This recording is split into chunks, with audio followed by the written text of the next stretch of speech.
Hey everyone, welcome to the Tom's Hardware Show. We are live today with Paul Alcorn and AMD. And AMD. We've got the AMD Ryzen 7 5700X review. We are doing it live. We'll cover the benches, the performance, the speeds and feeds right after we get our little intro.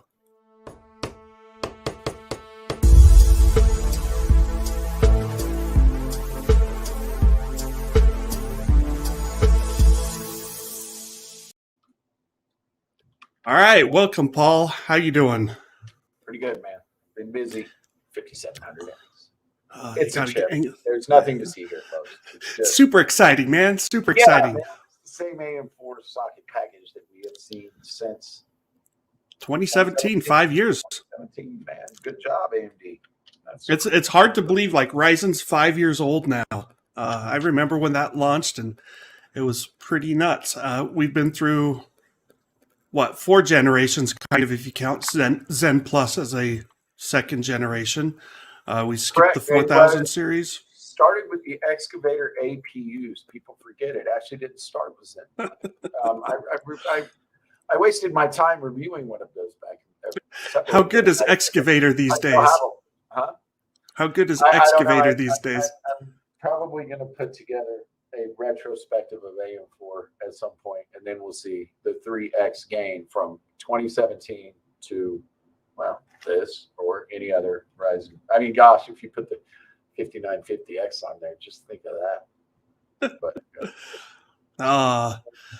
Well, AMD has gone from 8 cores maximum to 16 cores for mainstream, 64 cores for Epic, which Epic didn't really exist before Ryzen, right? So Jared can't live without Paul, says Javier. I can't. Like, this is the Paul and Jared show now. We're all CPUs and GPUs. Not really. Maybe. I don't know. I kind of sometimes think we should have just a show that only does CPUs and graphics and the hardcore tech. But, all right. I've been busy this week as well. We talked about GPU prices and how you can actually buy graphics cards in stock at retail places like Newegg and Amazon without necessarily paying extreme prices. I mean, they're still higher than, what you would what you would hope to pay, right? Jared has a wonderful article on that. He's got a just breakdown of every card and frames per second and all of the retail pricing versus standard pricing. It is really a one-stop. If you're looking for buying a card, you should check this article out. Graphics. Yeah, and I sent out the link for that. You can see that. The big question some people will have is, like, should you upgrade at this point? And that's the hard one, because I'm like, hey, at this stage, 30 series, 6000 series, they're almost 2 years old. They're coming up on their 2-year birthday, and we expect the new cards to launch on their 2-year birthday, give or take, right? So it's always good to learn.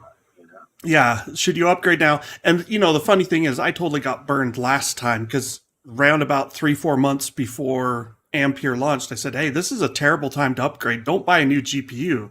If you want a new graphics card, you should buy it, like, right after launch, like within the first few months, because then they last longest and all that stuff. Like, you're at the top of the pecking order.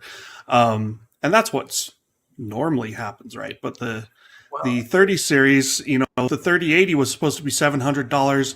A few people got it at that. Then it shot up. Scalpers bought it all out, sold for over $1,000. And then cryptocurrency took it to, insane heights, triple the price. So it was bad.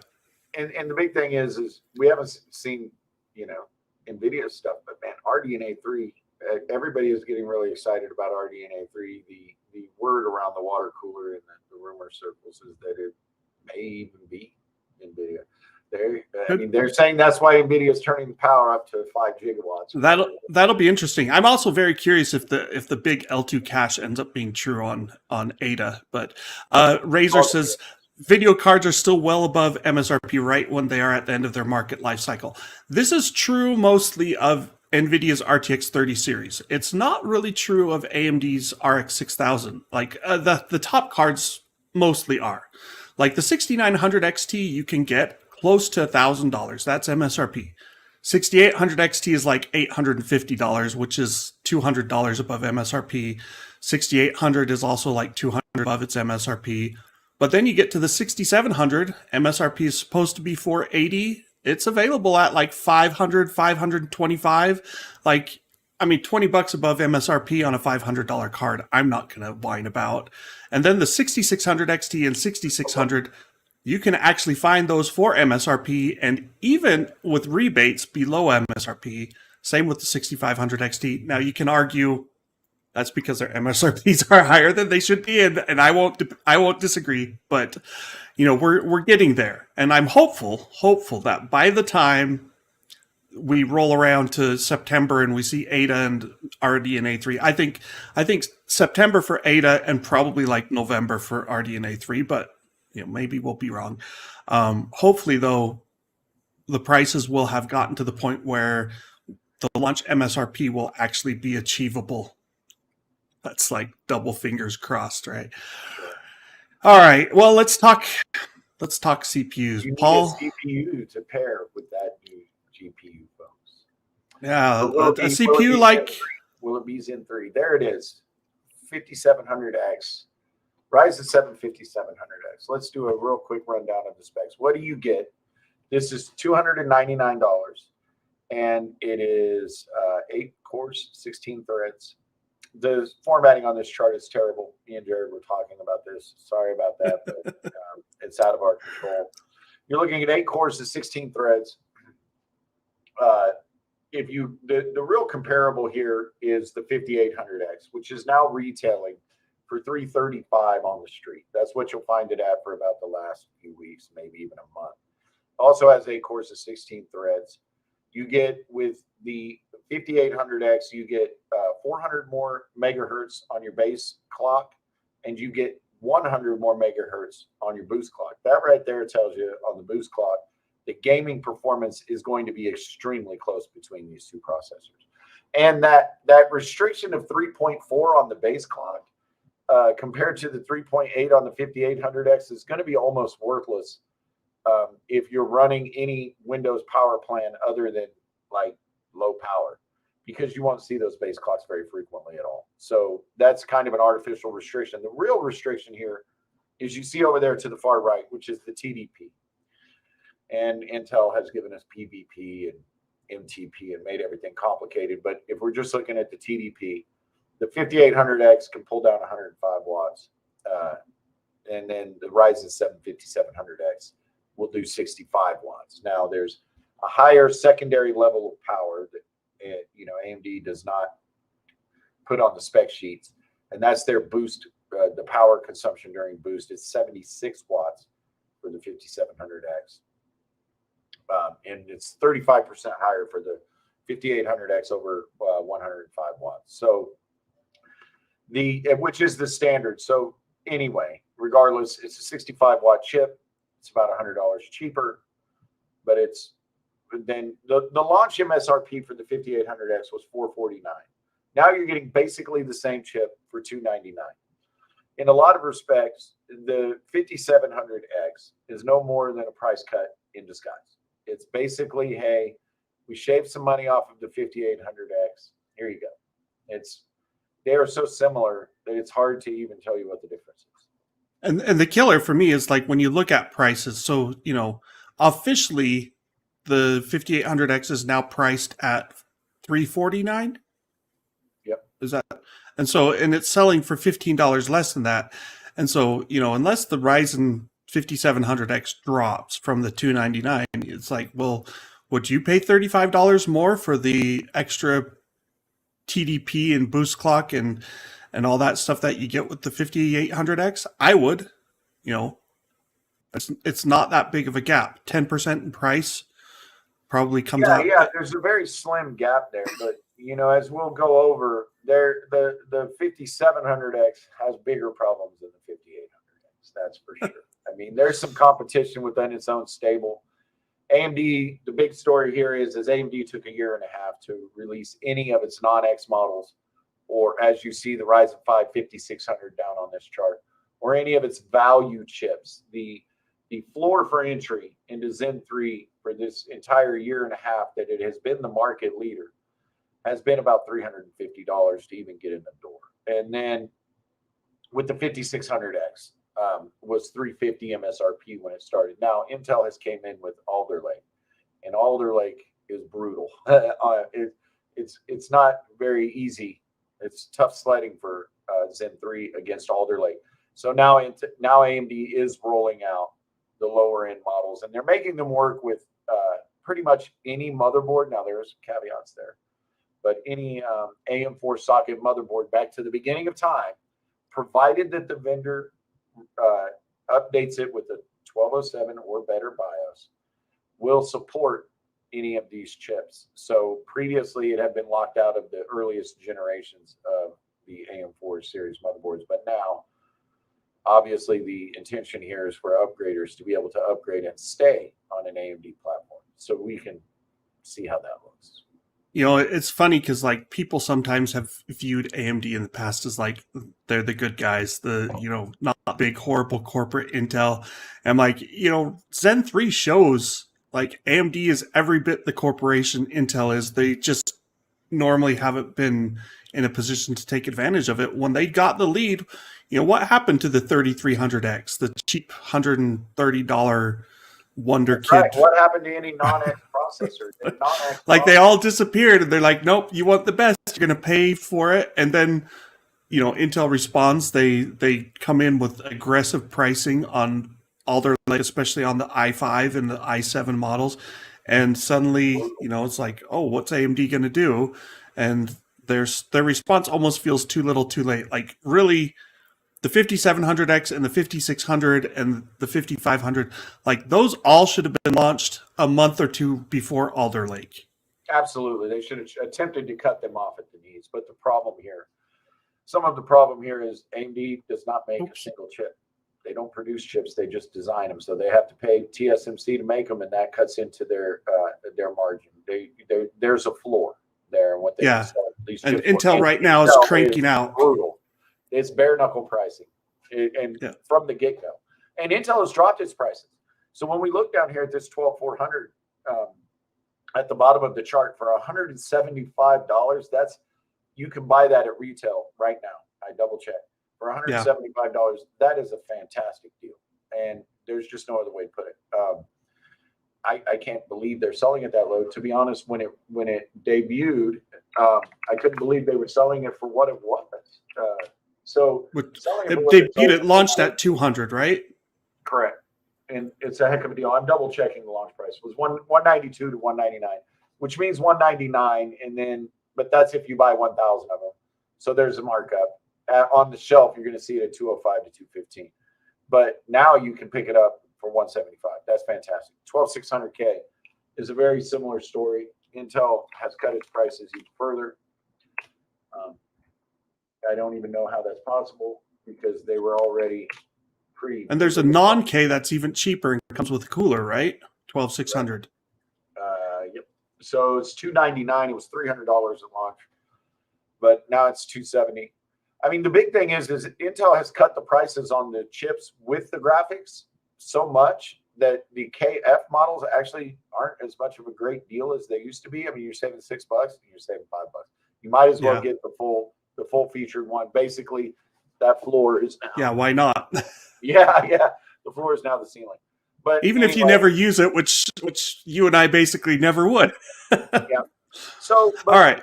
But the big takeaway here is always going to be performance. What do you get for these dollars? So, of course, we have all of that. All right, let's move on. So, I'm the graphics card guy. We got to do graphics first, right? We'll start with gaming. Gaming first. Here we go. 1080p. We're testing with the 3090 Ti, or not Ti, excuse me, a 3090. Yes, I know this class of card is not going to be used with these lower end processors, but we're testing CPUs, not GPU bottlenecks. So this is what we use to expose the difference between the chips. We're looking at having GTX, the new NVIDIA, and then the new RDNA 3 coming soon, which will be significantly faster. So you want some headroom. Here we're looking at the 5700X. As you can see on this chart is in red. It falls to the bottom of the chart. It is a 154 frames per second at 1080p. The real important thing here is to look at the 5800X, which costs $35 more at retail.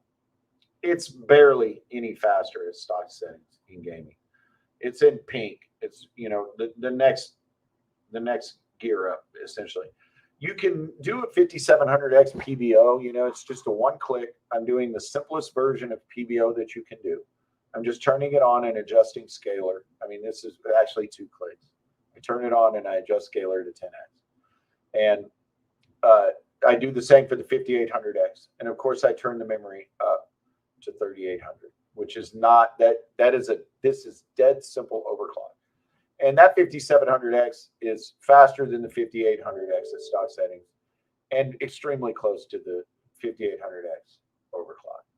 So, I mean, it looks like probably because gaming doesn't hit all the cores and everything that hard. Like, even though these are, you know, people say, oh, well, games can scale to 8 cores now. And it's like, well, only kind of. And so you end up with this result where it's like, even though it's 65 watt TDP versus 105 watt for the 5700X and 5800X, it's not a huge gap in gaming performance, right? You're looking at 100 megahertz difference in peak speeds. I mean, that's a hair.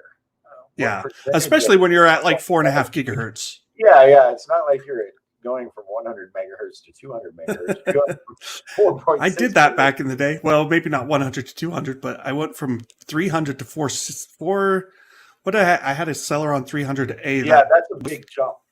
That was like I got a 60-something% overclock back in the 90s. Now it's like you get 3-5%. Yeah, what is that? 100 megahertz is negligible. It's like 3% or something. The only place you're really going to see that is in application testing that we'll get to. So here we go. The real problem here is the blue stuff on the chart. And when we're talking about the 5700X, it's very simple. It's almost the same thing as 5800X. In my opinion, it's just a price cut in disguise. That's all it is. It's a cheaper 5800X, and not even that much cheaper. But when you look at that 12600K for $270, it is less expensive. It's going to cost you, $29 or $30 essentially less. $30 less, and it's faster. This is with DDR4. You are going to pay a little bit more for the motherboard on that Core i5, but at stock settings, the Core i5 is faster, or close enough you will never notice the difference. I mean, you could say that's probably more accurate at stock settings. But when you kick the tires and you overclock it, that overclock 5.0 on the P cores and 3.9 on the E cores that's up at the top in blue, that is it. That is not hard. That's pretty simple. And it's just DDR4 3800. These are dead simple overclocks. And as you can see, you've unlocked quite a bit of performance there. You have some headroom. And the big difference here is you also have a more modern platform. Now, we're using a DDR4 board. A DDR5 board or memory just makes 0 sense for the 12600K because of the high pricing right now.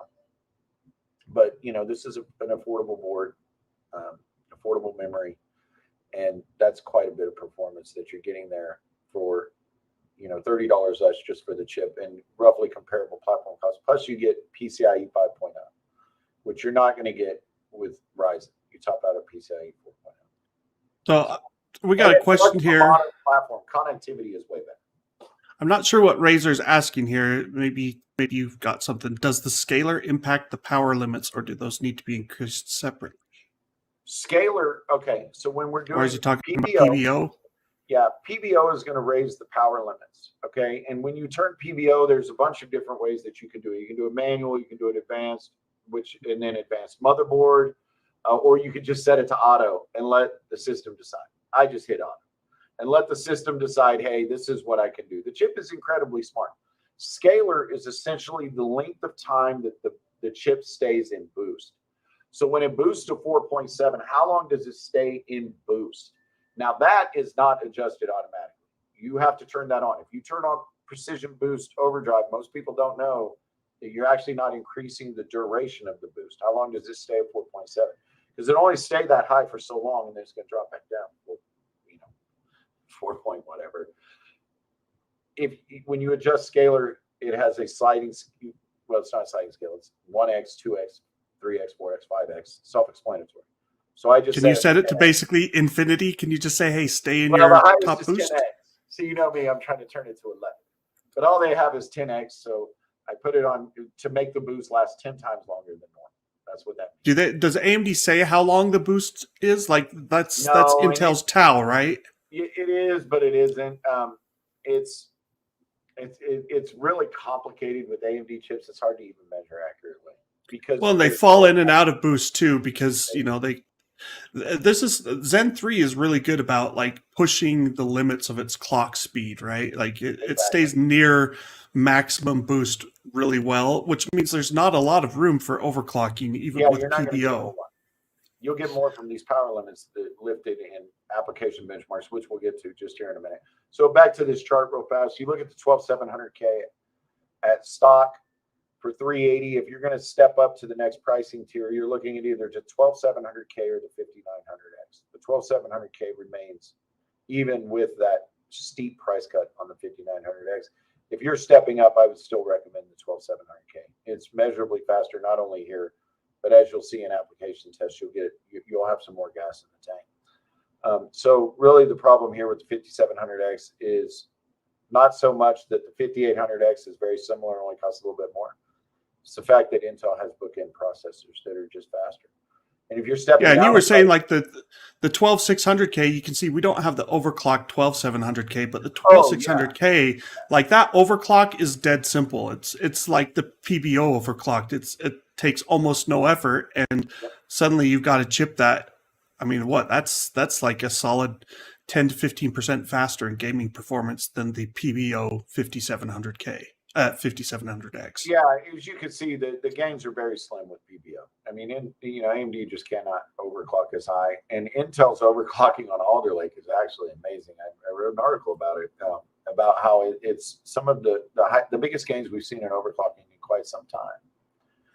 All right, let's see. I think I've got next. We've got a bunch of slides for the individual games. Yep. We don't need to spend a lot of time on these. Yeah, these are just going to be indicative of the general trends that you see in the chart, which is the geometric mean of all of these. That is a way of calculating those numbers to where if you have one game where it's really far ahead, we're kind of smoothing that out to where no one game is going to have a real undue influence on our overall metric. Geometric mean is the nth root of the multiplications of the squares, I think, or the additions of the squares. Something like that. So basically every game gets equal weight and you don't skew as much by having one result that's really high. It smooths out the outliers, essentially.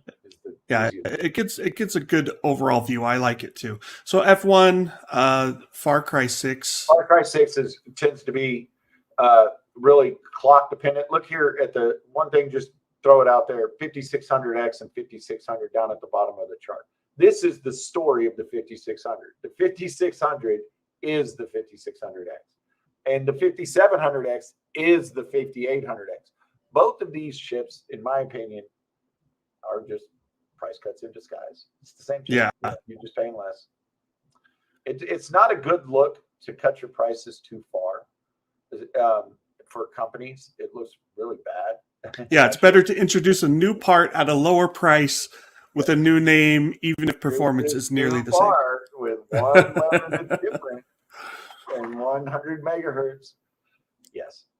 It's kind of surprising like that it took this long to do a 5700X. I mean, I guess like we said, they didn't have a need for it until Alder Lake arrived, and they probably should have done the 5600X at the Alder Lake launch and maybe even for a lower price. But I don't know. It almost felt like AMD was a little surprised by how competitive Alder Lake was. I think everybody was. I certainly was, because I'm so used to smoke and mirrors from certain big blue companies that I wasn't sure that it was going to work. And they talk a big talk and don't always walk the walk. That's right. All right, that's 12400 real fast on this same chart. 12400 with DDR4 3600. That's dead cheap RAM, folks. Now, you can't overclock it, but you can overclock the memory. They allow you to do that. Now, Intel made a stupid decision, and there's a voltage called SA voltage that will let you go higher than, like up above 4,000, but they left it locked on their chips, even though they unlocked memory overclocking for locked chips now. And there are a lot of chips you can overclock memory, but the voltage is like, I've complained. Maybe that will change because it's nonsensical. But regardless, that's dead cheap RAM. Well, not dead cheap, but it's affordable. DDR4, that's pretty impressive. Yeah, like it's $100 for 110 bucks for 32 gigs of DDR4 3600, I think. Yeah, and that's $175 chip that's trading blows with a $335 chip in gaming. Yep. Impressive. It's a good value. That is an Intel sponsored game instantly, Hitman 3. So, you know. Oh, yes. Let's show it somewhere else then. Sorry. Here, Yes. Hitman 3, yes. Horizon Zero Dawn. This one clearly, like if you look at that, it even at 1080p favor quality settings, which should put more of the bottleneck toward the CPU than the GPU. It's still pretty GPU bottlenecked. So we'll go on. One thing here, if you'll go back real fast. Which one? When we're looking at these, the 5700X, the difference between that when you kick on PBO, it essentially becomes the 5800X. You're going to see that real clearly when we get to our overall measurements for applications. But you will see this same trend you see in this chart here repeat a lot in these games. The 5700 PBX is slightly faster than the 5800X with PBO. Now, if you're within 1 frame per second, I call it a tie, right? It's so close. And I'm definitely not going to go back and retest for 0.4 of an FPS. The point here, these are so close, they're virtually identical when you unlock the chip. If you look at the stock 5700X versus the stock 5800X, you're seeing at least a few frames per second of a difference. But when you just turn on PBO, which is, again, it's a button you press. It takes no special knowledge. You're right up there with 5800X. Well, you'd have to turn on XMP on your RAM, but you get the idea. This is simple. It's easy. If you know enough to know what XMP is and what PBO are, then you can do this. Yeah. All right. Red Dead Redemption 2, similar story. 700X PBO. Again, Boom. Slightly faster than 5800X PBO. Indetectable to the human eye. You would never notice, but that's the point. Yep. Watch Dogs Legion. You get a little bit of fluctuation in the minimums. At the top of all of this, I threw this in there. It's out of the price range, but I really like that chip, and it is currently the fastest gaming chip. So just threw it in there. You see, yeah, it's very interesting how much that cache just killed performance. All right, I think that's the last of our 1080p test. 1440p. Let's not spend a ton of time on this. We can just quick go through these. Basically, yeah, everything becomes GPU limited, but if you get a faster GPU in the future, like later this year, then the 1440p results kind of start to look like the 1080p results, So keep that in mind.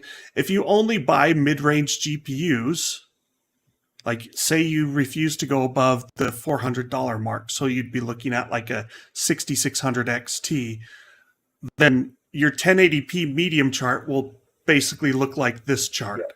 Yes. It's like even at lower settings, you will not get this huge separation because you'll become completely GPU limited. So the idea there is to have gas in the tank for upgrades. Yeah. So just flipping through. But it is worth mentioning that there are always more. There's frame pacing, there's loading times, there's a lot of variables that your CPU really does have an impact on. So yeah. If you load a game on a 5600 versus a 5900X or a 12700K, you're going to notice the difference. And we'll see. I'll show you something that will kind of highlight that when we get to the applications. F1 is kind of is it a bad benchmark, Paul? It is. F1's 99th percentiles drive you crazy. They're all over the place.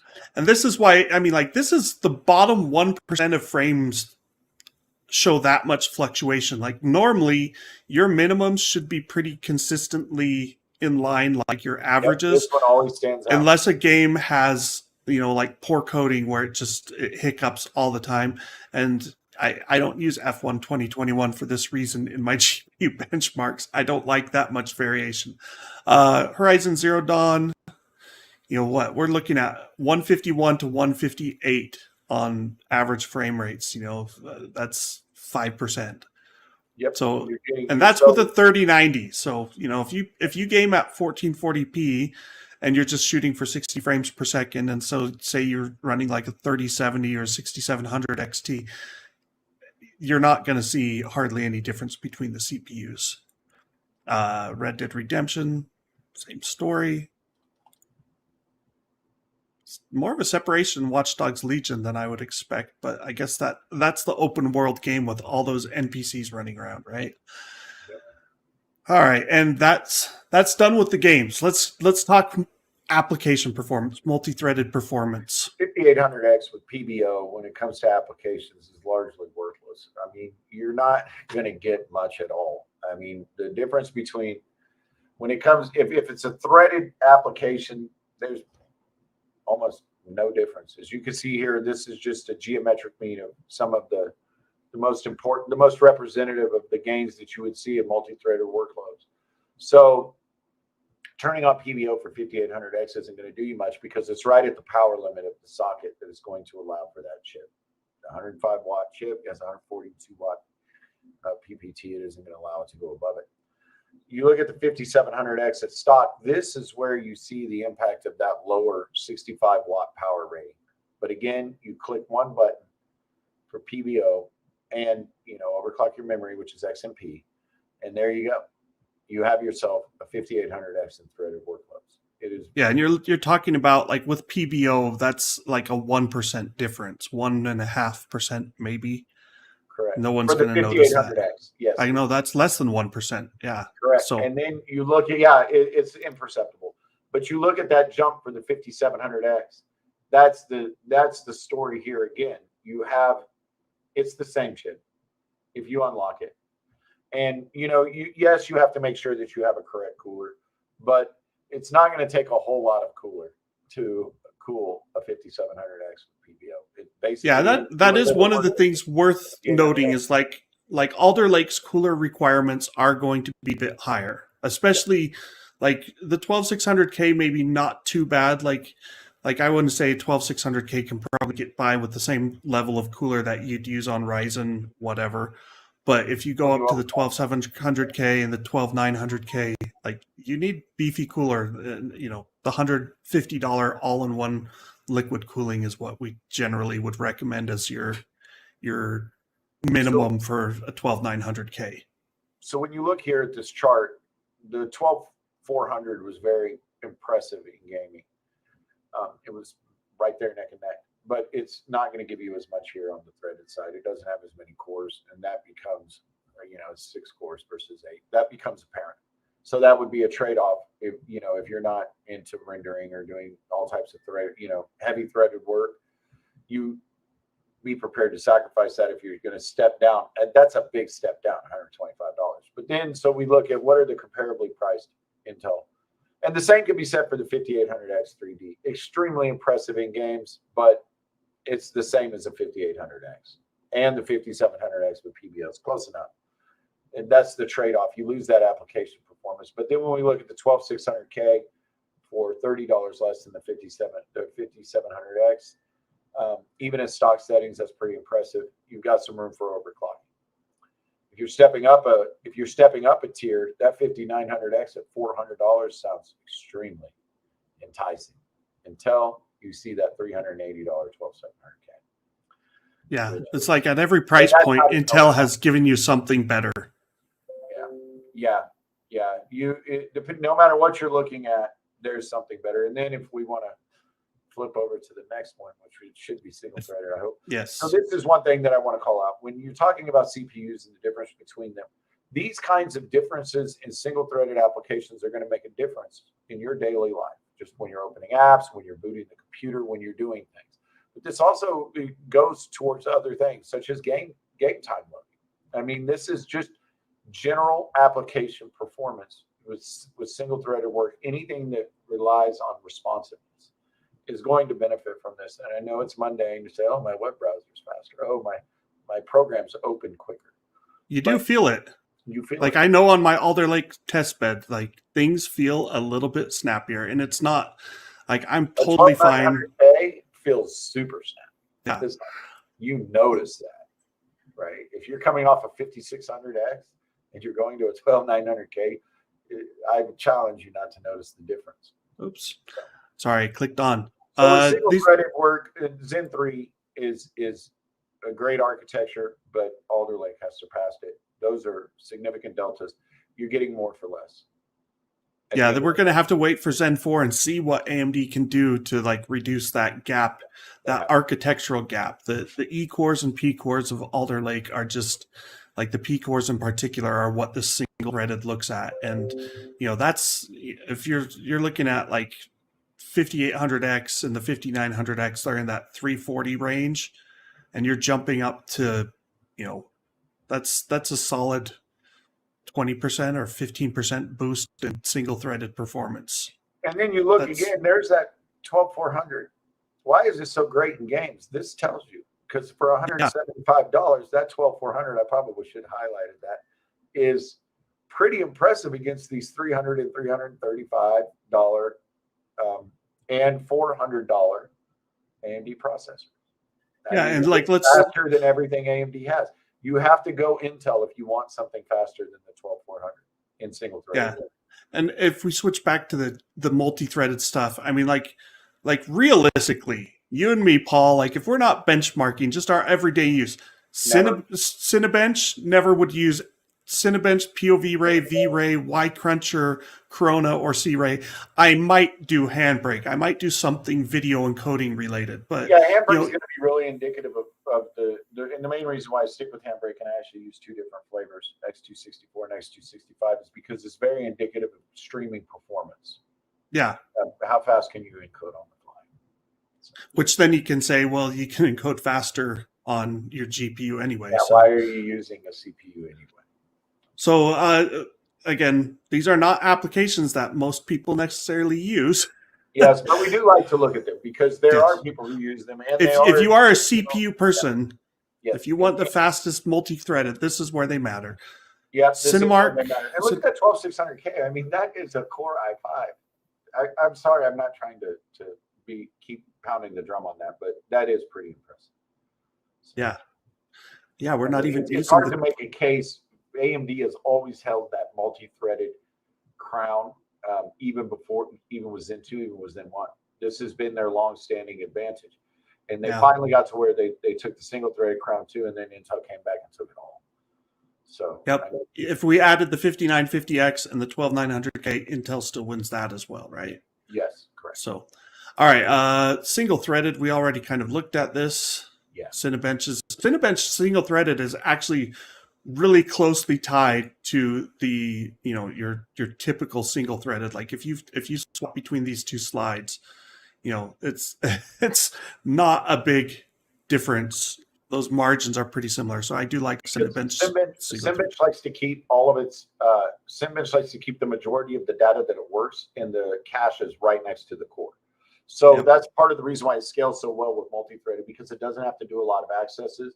And it doesn't tie up the mesh or the ring bus or whatever it may be on the particular chip with a whole bunch of in and out and a lot of high latency requests. And single threaded workloads generally follow that same thing. They're serial workloads, right? So typically, they tend to keep that data close to the L3 cache. They're not going to be having a lot of cache misses if they're coded well. They're not going to be doing a lot of accesses to main memory. And so that's why you see a real parallel between Cinebench single-threaded and actual, when you start bringing web browsers and things into there, it's really indicative. It is. It's just the way it's coded. Yep. Sorry. Corona, ray tracing. Don't want to spend too much time on the ray tracing stuff. Sorry. Handbrake. You for that. Handbrake is a good indication of your OBS streaming if you're doing the OBS X264 CPU encoding rather than your GPU. So, and one thing that's worth mentioning here is OBS is designed. Now we are looking, and we haven't talked about this, is we are looking at a standard architecture, but what we would consider a standard architecture for a desktop PC with the Ryzen processors. They have 8 cores that are all the same. They're high performance cores. They're not all the same. Some are faster than the others. But the gist is they all have the same architecture. Now with these Alder Lake chips, we are looking at a hybrid architecture and OBS. So they have the efficiency cores that pull off an amazing amount of horsepower for little tiny low power cores. OBS is designed to use the E-cores. So while you're gaming, it will run on E-cores in your game. Most of them will run primarily on P-cores. So it's yep. It's a nice split. Like it's an easy split too, that they can say, hey, we'll just, the game stuff goes over here and the encoding goes over here. Never the twain shall meet, and you don't get like stalls in the pipelines or cache hits or anything like that. Let's see, handbrake, lame. This is lame single threaded still? Well, this is a quintessential example of a single threaded workload. Probably the only thing more indicative of a purely single threaded workload than bench is lame. Lame sounds lame, but lame is like if I had to choose one benchmark to show you how fast your computer is in single threaded work, it is this one. Well, I also run one called lame extended, which is Intel's processors will boost up and then come down. AMD's do not as badly. So we have lame. I have a normal lame run like this that's smaller, and it's 250 megabytes, and it runs long enough to where you're right in that peak, right? Peak performance. Then I have lame extended, which I should probably explain more in the reviews. That one runs longer and drops. So it gets past your boost period. Yeah. It's like, what is an extended duration single-threaded workload? Those are actually pretty rare. If you're looking at what would be more indicative of a bursty workload, loading a web browser, bam, right? This is your single-threaded stuff.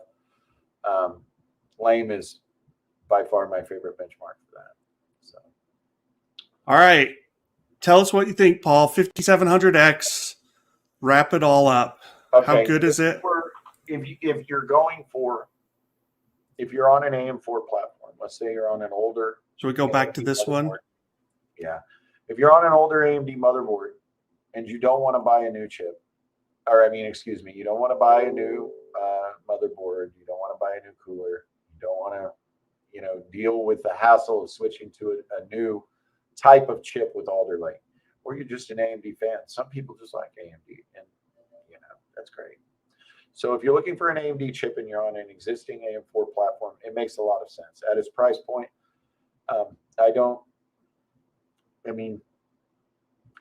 it's hard to pay the extra $35 for the Ryzen 7 5800X. It isn't that much more, but they're basically the same chip, especially as we've shown exhaustively. If you just click a button and turn on PBO and you have the strong enough cooler. If you're looking for a new chip for a new build, the 5700X doesn't make any sense. And that's about it. It's bracketed by the 12600K, which is superior in every single metric and is cheaper. If you want to go down to a lower price tier, the 12400, if you're just looking for gaming, remains the chip to beat. It's great. At 175, it's even better. The 12700K, if you're looking for more threaded heft, is the better step up. It's just bookended. If you look here, the 5700X is the only chip that's right at $300. Intel doesn't have a chip at $300. So it's bookended by Intel chips that are superior. And if you're looking for a higher performance, then you step up $80. If you're looking for higher performance, you can step down $30. If you're building a new build, I would recommend Alder Lake. AMD has done a fantastic job with AM4, and providing its users with this upgrade path is wonderful. It's great. And you could go from 1700X to the 5700X, theoretically. You can just drop it in. But if the problem with having a platform since 2017 is that is a platform since 2017. And Intel's platform. Oh, you're muted, Jared. But Intel's platform is more mature. Newer. Excuse me. I said all good things come to an end, right? Like AM4, it's run the course. Like this is why Intel releases new platforms every other architecture, is because they're like, hey, you know what? We don't want to be stuck supporting 5 years of CPUs on an X370. They're like, nope, we want to leave it behind. And the motherboard makers probably like it too, because it means they can sell another motherboard too, right? Right. But yeah, it's AM4. It's been good, and we don't dislike it, right? But it's like they need to shift on, and that's the hard thing too. Is like, where are they going with AM5? Like that's not going to be a clean transition. That's going to be messy. Yes, because AM5 is going to be DDR5. So DDR5 remains extremely expensive. We'll see what it looks like in June and July, and about the time that they start releasing Ryzen. But all signs point to this will continue. Super high pricing for DDR5 is going to hamstring. It is going to be only for the highest end of builds. And Intel's next gen Raptor Lake is still going to support DDR4. It's going to drop into the same platforms. You can buy a newer motherboard with, but it'll drop into the same platforms. But when the motherboard vendors released Alder Lake, almost all of the high end boards are DDR5, if not all of them. The DDR4 boards are like medium range, Z690. They're not the high like the Godlikes and the crazy motherboards. But they haven't been selling those because the DDR5 is so expensive. I would expect a much more robust offering of DDR4 with Raptor Lake. So not only is Intel going to continue to have this advantage, but the advantage is going to be underlined with DDR4. Let's see, we got Raptor Lake will come to the current same platform as Alder Lake. After that is Meteor Lake? Meteor Lake, yes. That's and then on the horizon. Now with Raptor Lake, I always worry about Meteor Lake and Rocket Lake because they're both space names, and so I confuse them. But Rocket Lake has happened. That was 10th gen. Meteor Lake is coming. That might be DDR5 only, because by that point, hopefully DDR prices have come down and they can go DDR5 only. Then after Meteor Lake, we stick with the space theme and go Lunar Lake, right? Yeah. So and who knows what's going on there? But Meteor Lake will mark another. So Raptor Lake is essentially going to be the same as Alder Lake. You're just going to get more efficiency cores and much higher clock speeds. Yeah, which means like really for gaming performance, we're not going to see much change for. I mean, that's where that 5800 X3D is interesting, is because all that cache, like, it ranks at the top, and it doesn't sound like Intel's going to do anything to close that gap with the Raptor Lake chips. Questions or comments here? We got one from Razer. He says, I wish they could have given the 5800 X3D a better memory controller for faster DDR4 write speeds. Yeah, because it writes it. I know exactly what you're talking about. It reads at a faster cycle rate than it writes. Correct. It would have been nice, but it isn't necessary. It obviously is not as easy as just dropping in a new memory controller, because what they have to do is they have to plumb the internal pathways to accommodate that as well. It's like having a garden hose connected to a straw when you're feeding the cores. So they actually have to redesign the architecture in order to accommodate that. Now, and then it gets really super complex. I mean, at that point, you're just building a new core, because by the time you start accommodating the scheduling and the queues and the retires, and you're just redoing everything at that point. Wouldn't the bigger L3 cache help avoid like the write speeds, or does that not really come into play? I mean, I don't know. I guess there would be some applications, but really it's just going to be a shock absorber. Right. And it is a limited capacity, because you can write to it, but you're only going to be able to write so much, and then anything, it has to go. So. All right. Let's see. Another question. Let's see. I guess Arcal kind of got their question answered about the 5700X. Yes, it is. PBO returns 5700X to parity. Yep. So.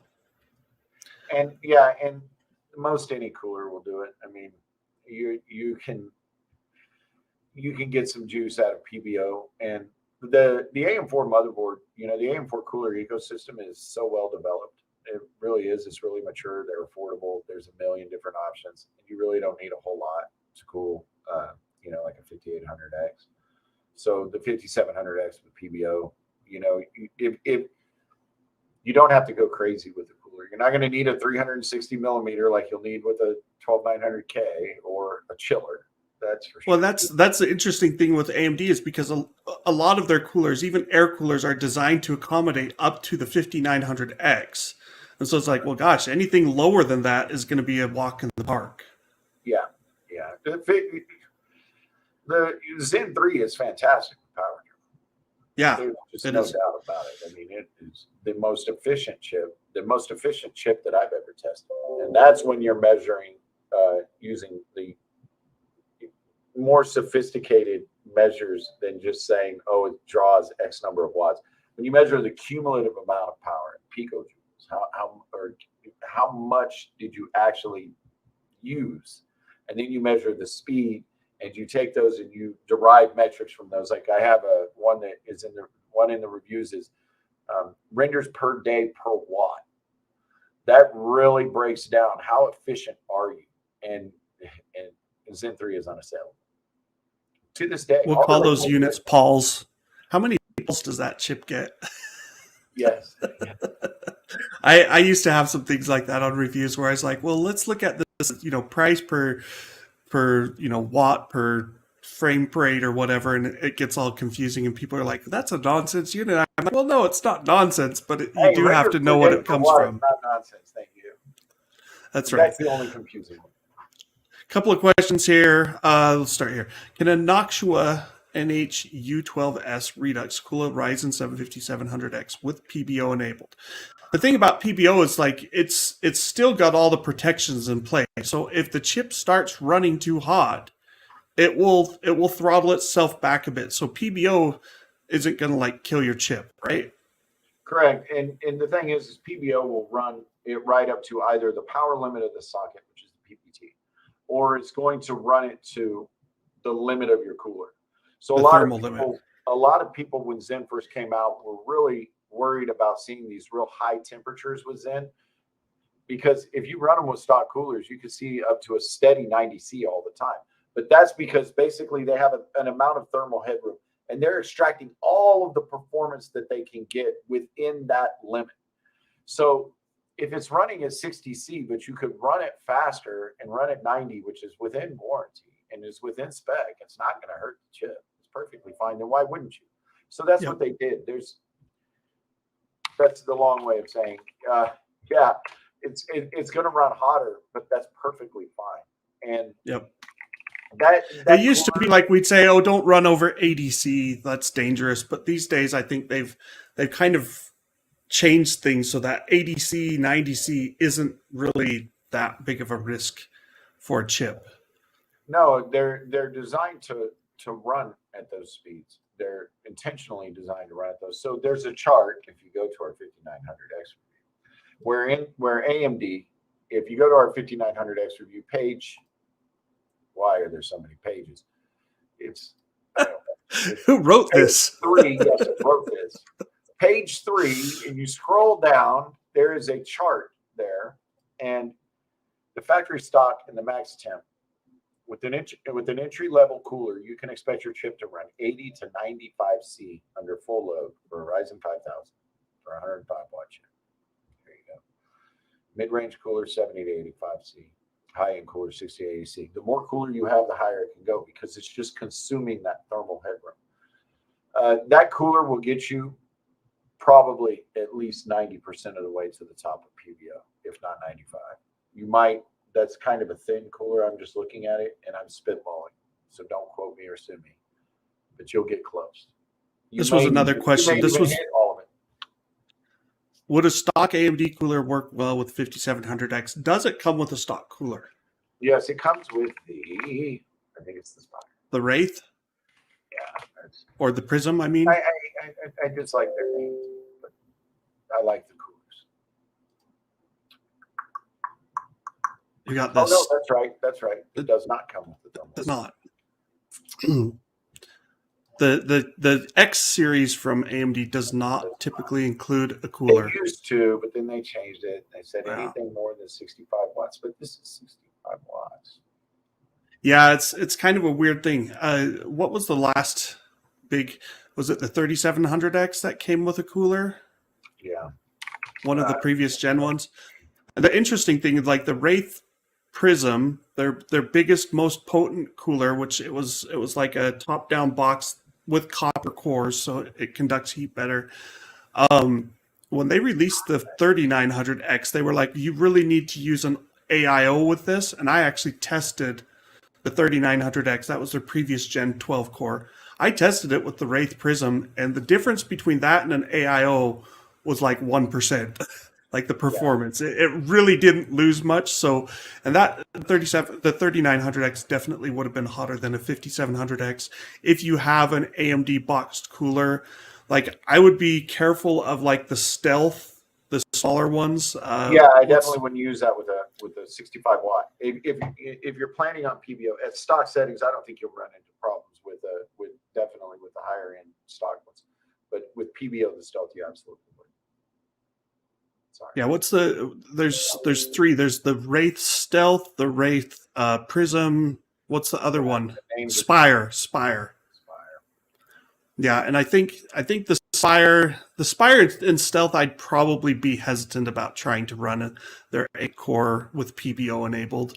You probably would be okay, but just you're going to be at your 90 C whenever you're loading.